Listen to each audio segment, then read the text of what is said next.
All right, joining me is Jean-Marie Mognetti, CEO of CoinShares, who is Europe's leading digital asset manager. So they currently offer over 30 crypto exchange traded products with about $10 billion in assets. And along with its European presence, CoinShares has been working very diligently over the past several years to further expand here in the US. That includes several spot crypto ETF filings currently with the SEC. So these cover XRP, Litecoin, and then there's also an index based crypto ETF. But Jean Marie has been, I would say, certainly very prominent in the crypto industry over the past decade plus. He was definitely early here. And so, Jean Marie, it is a pleasure having you on the podcast. Thank you for having me, Nathan. Thank you for the introduction. So I said that you were early to crypto. Do you want to explain just how early you were here and maybe how you I first was got too involved? early. No, I started in crypto in winter 2013, and that was our first introduction to crypto. We started diving into it during 2014, and realistically, the really first time we discovered crypto was I was in Asia. I was in Hong Kong, funny enough, back in the days, and we discovered Bitcoin during one of these impromptu meetup. And my business partner, who was in Florida at the same time, kind of discovered Bitcoin pretty much at the same time. And we flew back to Europe and have a catch up, and we both heard about Bitcoin and said, okay, well, let's investigate a bit more what is it all about Bitcoin. And from there, you start mining on a piece of paper. You start understanding all the back and forth of Bitcoin. There was only Bitcoin back then, so there was not much more to dive in. And so you become the more you start falling in the rabbit hole of Alice in Wonderland, the more you kind of like asking for more, and you become an expert. You start talking too much to all your friends about it and all your family, and so Thanksgiving dinner about Bitcoin tend to be a reality for many early crypto people, and since the journey started. Okay, so you fell down that rabbit hole. Tell us more about then how CoinShares first came to be and how you're currently positioned within the digital asset management space. Yeah, our background is commodity trading. We were commodity trader. My business partner and I, and another one of our business partners, used to run a commodity hedge fund. We were at the end of the commodity cycle in 2012, 2013. So we were kind of like trying to figuring out what was the next kind of investment class we were be interesting to look at, and also looking at our skills in investment. And looking at our skills in investment, we kind of realized that the real DNA of what we were doing was deep value investing, very very early on investing, and so we were looking for this opportunity. And once we step up, when we meet Bitcoin, it was kind of an obvious kind of opportunity for us with our commodity trading hat and deep value investor hat. And from there, effectively, we said, well, what do we do? And so we started the first hedge fund. It was the very first regulated hedge fund back in June 2014. We keep running this hedge fund for a while. It was hard to scale because there was no real infrastructure and real appetite for something like this. And so we started doing an exercise to say, okay, how do we start effectively sprinkling a bit of, I would say, financial freedom to everybody's retirement account? And that was the mission. And so we said, okay, we need to do an ETF-like product in Europe. We were about to launch our very own when we got a phone call from NASDAQ in Sweden saying, okay, there is something to buy there because there is a bankruptcy situation. So we flew to Sweden, ended up buying what is today called XBT Provider, which is the European equivalent of Grayscale, created in 2014 as well, like Grayscale. And it was kind of this kind of granddaddy of ETF for Bitcoin. And we scaled that until 2021. Along the way, we meet one of our American partner called Ryan Radloff. And Ryan Radloff was a very, very prominent Bitcoin maximalist in his own ways. And he was very deep believing in the way the way Bitcoin should resonate through asset management, and say, well, if there is iShares for everything not crypto, there should be CoinShare. And so CoinShare was really born in opposition to iShare back in the day, because the idea in 2016 and 2017 that BlackRock would ever do something in crypto was kind of not even on the map. So there's a Bloomberg article from 2017 saying the BlackRock of crypto is born. Welcome CoinShare, and that's how CoinShare was born, really by opposition to the real world, the real traditional finance world. And so all these characters have stayed with us in the journey, and are still friends of the company. And the company keep running its way and keep evolving from 5 million of AUM. The first check we have as an investor was 75,000 of AUM to today more than 10 billion. So it has been a bit of a journey, and looks much longer than it is in reality, but it has been an adventure for sure. I love that with the CoinShares name. That was very forward thinking of you at the time. It's not me, because I have to give credit to Ryan. It was Ryan and his acolyte Fitch, and the two of them were like marketing guru, and we need to find a catchy name, and they came out with it like in 2017. So I will not take the the credit for that. And real quick, there's a lot I want to ask you about just pertaining to crypto and crypto ETFs, but I saw that there was some pretty big news for CoinShares a few weeks ago. So the company announced that it's going public in the US via a $1.2 billion merger with Vine Hill Capital Investment Corp. So this is a SPAC deal. And my understanding is once this is completed, CoinShares will be listed and traded on NASDAQ. Can you tell us anything more about that? Yeah, so CoinShare is already trading and already listed. We listed on NASDAQ in Sweden because we were a European company. And back in 2021, when we listed the company, we were not ready from an accounting standard point of view to be able to be considered as a foreign issuer in the US. So we listed in Europe, where we were having our customer base. And then the US were closed, so we didn't do anything in the US for a long time in terms of listing perspective. And with the new administration coming up, we say, okay, well, it's probably the time for now. It's probably the time for us to consider moving back moving to the US, our listing. It was always the plan. We announced it when we listed in 2021. We said the game will be to bring the company as a listed company in the US. So we kind of like said what we were doing and did what we are doing, what we said we will be doing. And at the same time, we look at a different option, and it's not that easy effectively to move a stock from one exchange to another or from one country to another. You can see, for instance, Galaxy stay a stock listing Canada and like end up listing in the US as well, whilst moving the headquarters to the US. There's plenty of like nitty gritty. It looks very simple on the paper, but like the reality of doing it is very complex.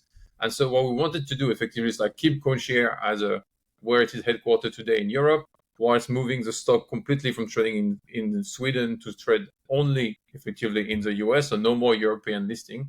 And the only kind of situation to make that happen really was to use a reverse takeover. And so last year we started looking at reverse takeover. We were very close to pull the trigger on one, but we didn't like two things mainly. One, the fact that we are inheriting some legacy management of the company and how they manage a company. Yeah, we can get rep and warranties, but it's not going to be that good. So we really want to be focusing on the business, not cleaning other people's mess. So we're like not so keen on that legacy risk.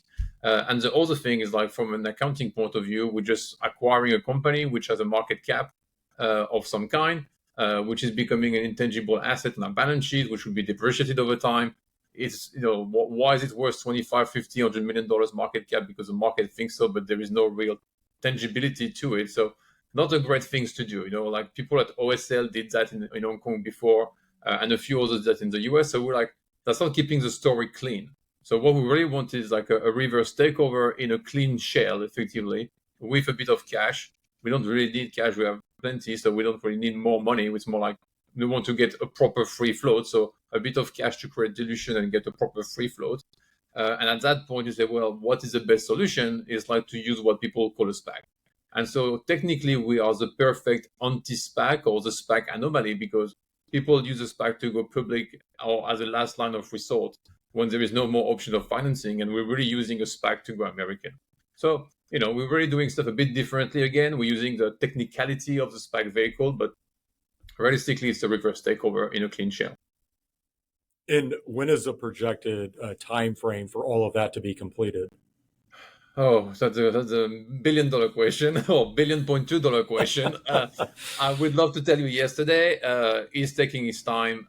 We had a provisional date for the end of the year. Most certainly, it's going to slide a little bit into the new year.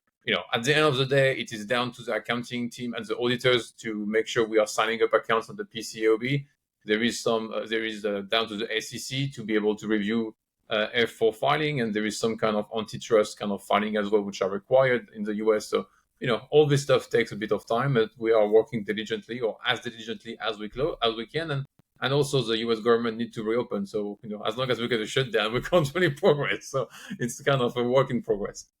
All right, the government shutdown, that's a good segue for me to start talking crypto ETFs with you. And here in the US, you currently offer 4 ETFs. So you have a spot Bitcoin ETF, the CoinShares Valkyrie Bitcoin Fund, ticker BRRR, BRR, which that has to be one of the best ticker symbols out there, hands down. You also have a Bitcoin miners ETF, ticker WGMI. That's another fantastic ticker symbol. You have a Bitcoin and Ether futures ETF, and then you also have a leveraged Bitcoin futures ETF. And I should note that earlier last year, you actually brought these ETFs under the CoinShares umbrella through an acquisition of Valkyrie. And so perhaps talk a little bit more about that acquisition last year, and then just how you view this existing product lineup at a high level. So for background, the US ETF race started with Tyler and Cameron filing as early, I think, as 2014 or 2016 or 2015 with the SEC. Unfortunately, they were not on the finish line, but what we saw with our own experience was a lot of companies in the US trying to get this ETF filing done for many, many years. A lot of money being spent on lawyers, but not a lot of return investment. And as a company, we are really focused on ROI for our shareholders. So when we see people spending money in the US, especially when you get the legal fees in the US being what they are, we were always kind of a little bit skeptic about the little European compared to big American kind of company going there and trying to make a different outcome. So we never really felt we had like an edge to go to the US between 14 to 2021, In the meantime, we start doing a little bit of things in the US when Meltem, the Mirror, joined us and did some fantastic stuff in VC for us on the East Coast. And that was kind of like our introduction to the American market. And we were kind of like, in between. So, okay, well, now we get all this company filing. You get, when BlackRock starts filing, you get Invesco starting to file. Say, okay, well, how are we going to compete on distribution with all these guys? So, funny enough, we made the I would say, decision not to do anything in the US on the ETF business. We make how do we call it, aware decision. It was like an assumed decision not to do anything unless something show up, which would be good enough for us to justify doing something. And so we start working with like some, very well-established franchise to help them establish Bitcoin and say, okay, if you succeed, it will be a success for us because it will reflect well for us in Europe. And at some point, because we, as we were discussing offline before, Nate, I travel all the time and I'm always on the road. I ended up meeting the management of Valkyrie in early January 2023. We talked about a few ideas, didn't go anywhere. And they called me back at the end of September saying it was now a distressed asset and something need to be done. And so at that point, if it's a distressed asset and we can get it for pretty much nothing, it's a different discussion than us investing years and years or months and months and dollars after dollars into a legal system we don't understand. Because they had everything ready, they were just about to miss the launch. And we say, okay, well, maybe it's good enough for us to just step in. And so Valkyrie was really kind of this opportunity. We show up, like we were not expecting to be on the starting line of the ETF in the US. And so, when this opportunity shows up, say, well, actually, it's a way for us to accelerate in the US. They have all the licensing and all the infrastructure, all the skeleton infrastructure. Let's step in to do it. And so the question after that is, okay, well, you get that. What do you do with it? 2024, you get plenty of, you get the launch of Bitcoin, Ethereum get approved, and then, it kind of put off a little, I would say, break on all the approval. People were expecting much more to be done. And since effectively Ethereum, nothing else has been approved. Why? Because I would say there is a bit of a dichotomy between what the administration says and what the SEC still do. There's still a due process to respect, and there is still kind of a homework phase happening with the crypto task force and all these kind of things before kind of opening the gates. And so there was a bit of a question about how do we adjust the cursor in terms of like what do we do in the US versus what is perceived doable versus what is really doable. And the perception of what is doable right now in the US is much bigger than what you can really do, authorized by the SEC. And like so, we're hoping for Solana approval in the next, if you listen to some analysts, probably hours. If you listen to some others, probably a couple of days, couple of weeks. I think it's a function as well of if this shutdown persists or not. But all that together, we didn't have the kind of like massive landslide of new product coming up to the market. They will come eventually, but it has been a bit moved to the right. And so for CoinShares, the idea is like, okay, we've been doing that for 10 years in Europe, like, all these single coins things which are happening now in the US. That has been our bread and butter for 10 years in Europe. We're not going to spend the 10 years next time doing exactly the same thing in the US. So the real question for us is how do we bring differentiation? How do we bring product which are highlighting expertise? How do we bring product which are adding value to customers, not just a single coin product, which today they can also buy directly on Robinhood or on another platform or broker in the US. So the market moved a lot. We started doing that in Europe in 2014. So like what is supposed to be new today in the US is not so new. It's already commoditized. So we're really looking at what is the next frontier and how do we keep innovating.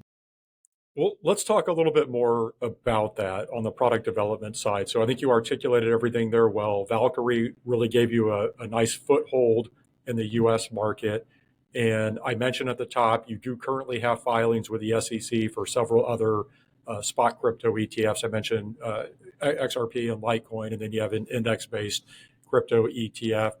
And as you know, we now have these generic listing standards in place in the US. And so the expectation is that we are going to start seeing a wave of approvals. I don't know which analyst I am. If you put me in the approvals in an hour or approvals in a few weeks, but I am optimistic that we are going to start seeing approvals here sometime over the next month, assuming the government shutdown, which we alluded to earlier, doesn't throw a wrench in the process. So with that as a backdrop, Jean-Marie, just how are you thinking about product development specifically in the US right now, given that we do have these generic listing standards in place? Yeah, so first and foremost, the generic listing standard are kind of like it's kind of a framework with a lot of limitation as well. And so it's not like an open bar for every single coins you can have on Binance. So it's still putting a very strong amount of guidelines around what can be done and not can be done. And I think the first and foremost one is to make sure the coin is listed on a regulated exchange as a future market. So there is a few kind of limitation to what can be done, and I don't think you're going to see 25 different coins being listed. You're probably going to end up with like another 4 or 5, but that's pretty much kind of the universe you're looking at. Unless the exchanges themselves start listing much more future market, like the CME. So we shall see exactly what it looks like and how does that permeate into a potential and authorizable listing.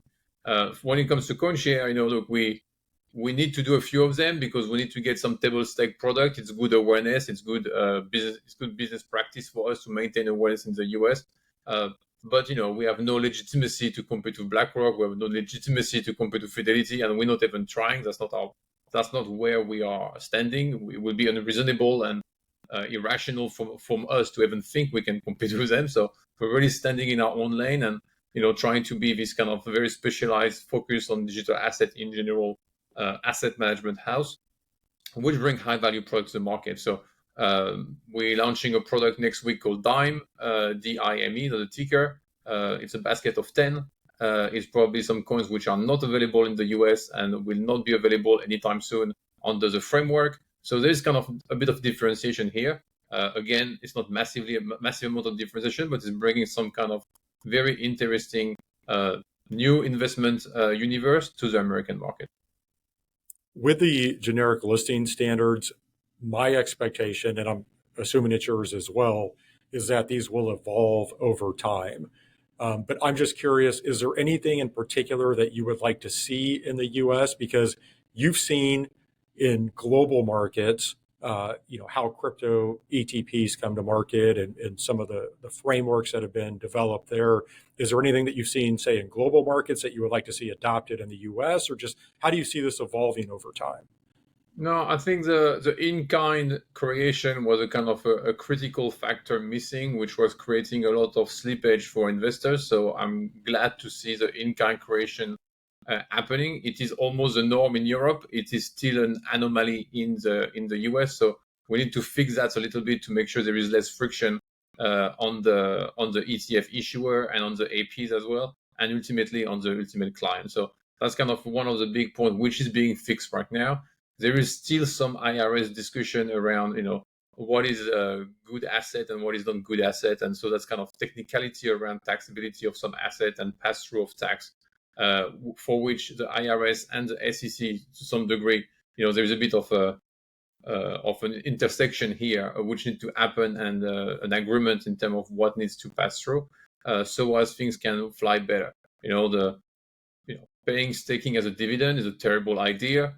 Being able to gross up the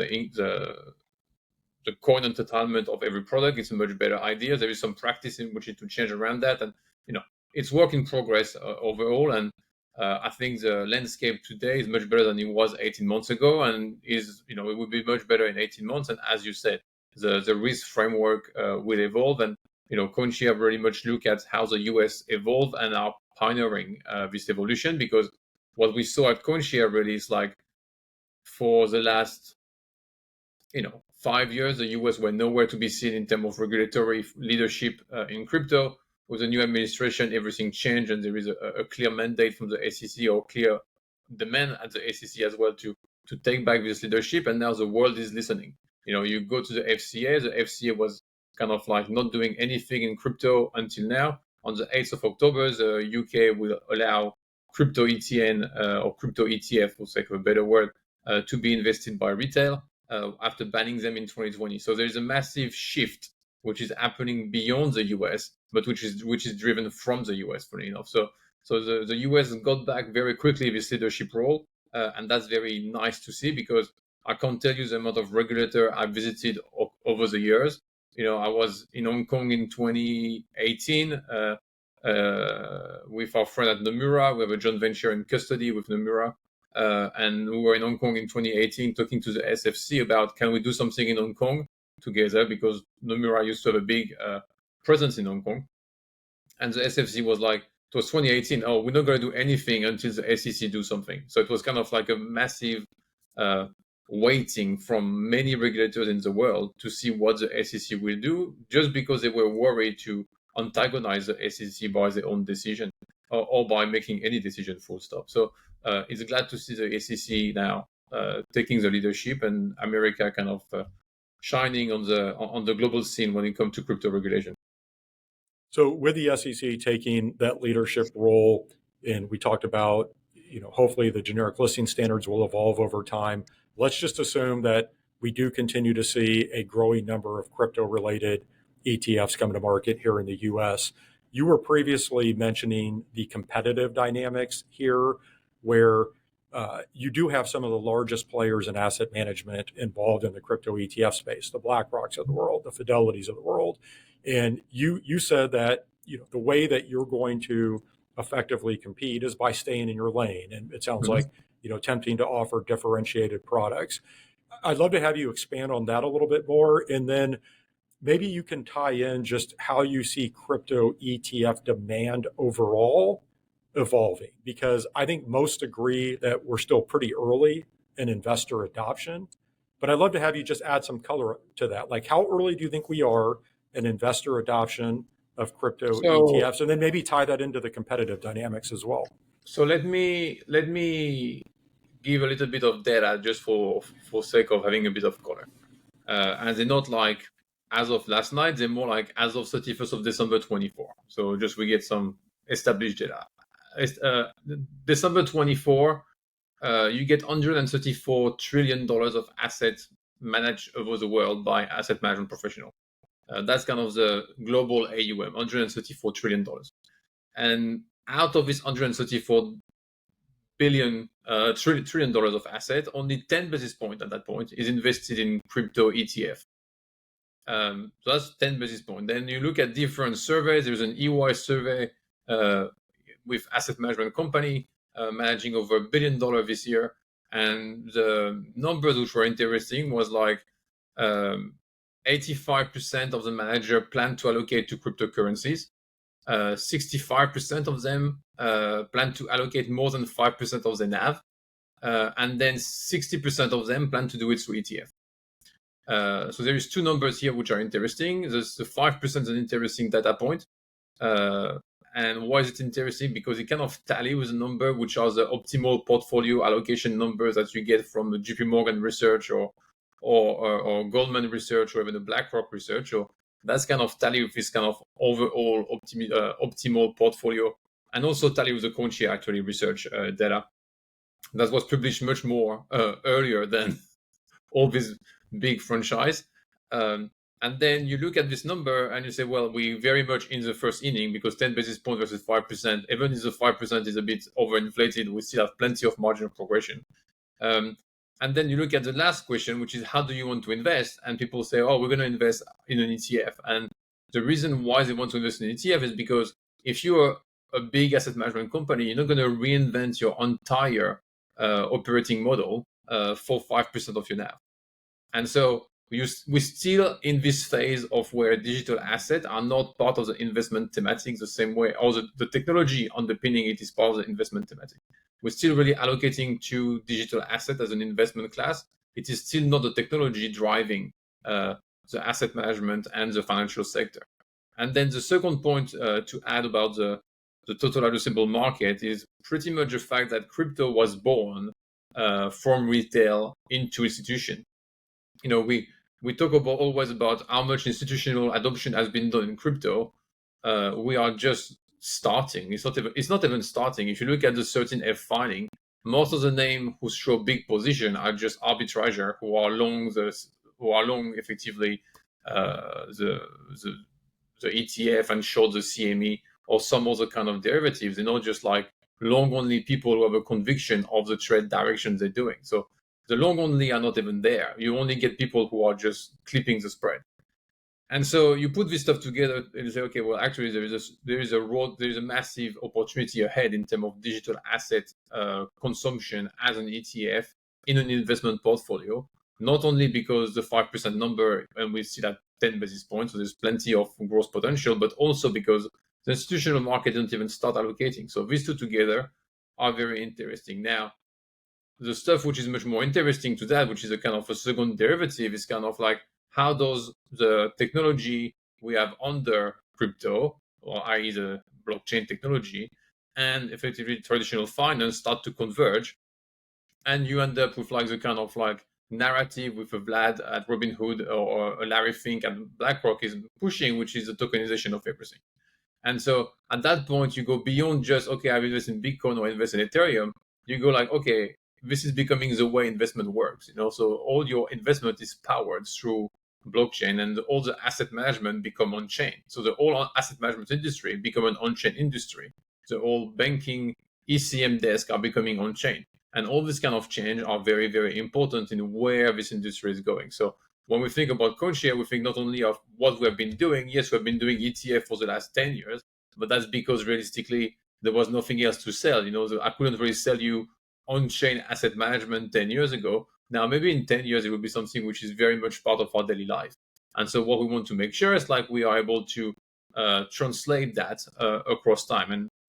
And this kind of transformation always takes time. You look at companies like Salesforce. When Mark Bersnioff starts selling Salesforce first round of equity, nobody wanted to invest in it, even the big investor, because they were like, nobody going to put the data in the cloud. And look at what Salesforce is doing today and how we're using the cloud. The world has completely changed. Nobody would have thought banking infrastructure would have gone out of mainframe to go into the cloud. Well, the reality is like they still use mainframe to some degree because they have a legacy system, but most of it is pushed to the cloud over time. And I think the traditional finance will know the same transformation over time, where it's going to be pushed out of the traditional Euroclear DTCC electronification of the market, which happened in the 70s, by the way. It's not exactly a brand new technology. And electronification of the market has been serving one thing mainly, has been serving distribution. The reason why retail is able to trade on Robinhood or trade on SoFi so easily today is because electronification of the market has allowed that. And DTC, Euroclear, fractional share, all this kind of stuff have been innovation which has been servicing distribution. And we are at a time where effectively blockchain technology going to be supporting that and turbocharge this distribution effort, was at the same time completely changing the way middle and back office and product origination is working. So we're just at the crossroad of like a big revolution, effectively. So if I were to boil that down just from how CoinShares is viewing the competitive landscape, and I would say particularly here in the US, it would be that we're obviously still very early in investor adoption of crypto ETFs overall. Two, or B, there's a huge addressable market out there in terms of potential portfolio application. And then I would say C, CoinShares has been doing this for a while now. You're not a Johnny come lately. You're not new here. You have expertise. And so the thought being, if you combine those three things, and as you were describing before, you stay in your lane in terms of the types of products you're bringing to market, it sounds like you feel that there's plenty of space to compete. It's a big enough pie. It is, and at the same time, you can see the quality of the talent which are coming today to the market is much higher quality than what you had before.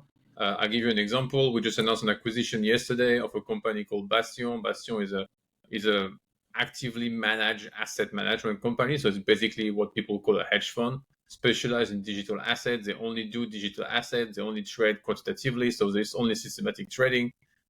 This is coming from a professional traditional finance background. People are coming from Bluecrest, Millennium, Systematica. It's like you have some real powerhouse name which are now having their staff being able to move into crypto because they realize it is no more a career risk but a career opportunity. So with the kind of point in time where you start having able to hire talent, we have a general, I love to give this kind of a timeline about our very own recruitment process. When we hire our first general counsel at CoinShares in 2016, it was a very difficult hire because finding a lawyer who wanted to go full time was very difficult. And then we have a second general counsel in 2019. The gentleman came from Aviva, the British insurance company. It was still not a financial services already, so we're progressing, but not financial services, asset management style. And now the last general counsel we had, which joined a year ago, she joined from Citadel and Baleasni. So you kind of see how the market is improving, and we saw that in compliance, we see that in HR, we see that in investment management, we see that on the entire stack of staff. We see that in engineering. Our head of engineering comes from Morgan Stanley. So there is plenty of like a crossover from TradFi where people now progressively start to realize, okay, well, this digital asset is not that bad as it looks like anymore, and it's time to take a risk on a career and like leave the kind of traditional houses to see if there is not a bigger opportunity and something a bit more fun, because we're still building and it's not dusty and boring. So we're trying to keep it entertaining. It's a great point. I've said often over the past couple of years, I've been blown away by the caliber of talent that's now involved in crypto. It's highly noticeable. I cover both the TradFi and the DeFi side. And again, I've just been blown away by the talent in crypto.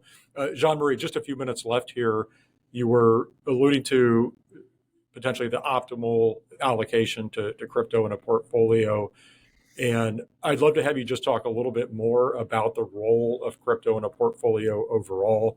And as we've talked about, CoinShares has obviously been doing this for a while now. You've personally been involved in crypto for a long time as well. And so you have seen this space grow and evolve firsthand. But the way I would frame a question to you is, for investors who are just getting started here, they're just getting started with crypto, how do you think they should view crypto in the context of a broader portfolio? I think there is a good quote who goes around in crypto, which is to say everybody. Well, it used to be said for Bitcoin, but I think we can generalize for crypto. And the saying goes, everybody discover crypto at the price it deserves. And so I think the price is just an engineer's variable. And people shouldn't be just scared about the price of Bitcoin or the price of anything else. If anything, the price of Bitcoin is not the success of Bitcoin, it's the failure of the traditional system.